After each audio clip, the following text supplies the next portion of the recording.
Hi guys, welcome to my presentation. My name is Alexis Nanthanong, and this is my presentation on Wilhelm Wundt.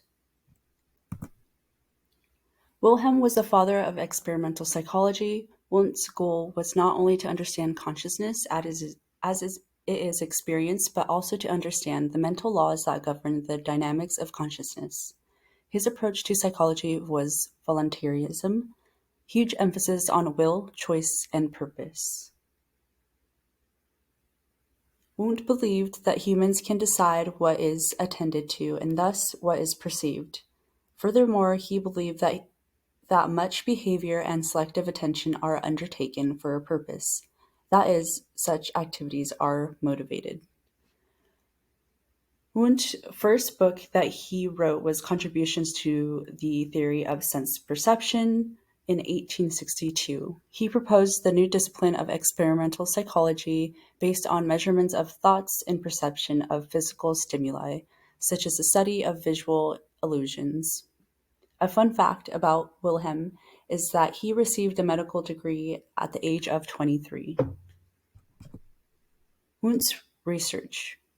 Wundt was the first to start a lab in experimental psychology.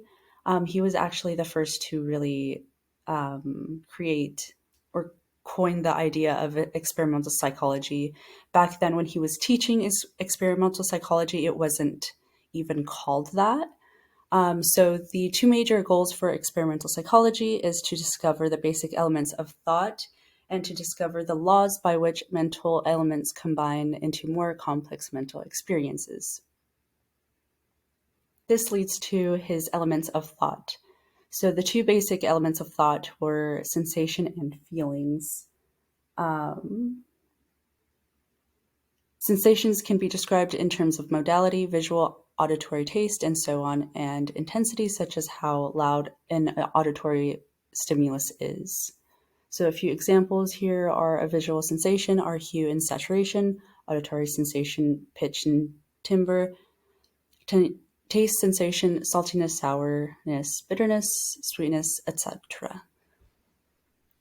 The next element of thought is feelings, so the degree to which sensations can be felt by three attributes. This was also known as the tri-dimensional theory of feeling. These three qualities are pleasantness to unpleasantness, tension to relaxation, excitement to calmness. So with all sensations, they are accompanied by a feeling. And that leads on to the next. So simultaneously, there will be a perception that occurs. A perception is a passive process governed by the physical stimulation present, the anatomical makeup of individual, and the individual's past experiences. So this also results in the individual's apperception. Apperception is active and voluntary.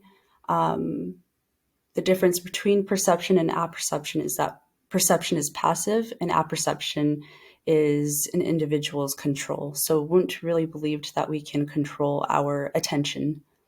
With this comes the new term creative synthesis, which is the combination of several ideas, images, or associations into a new whole that differs fundamentally from any of its components.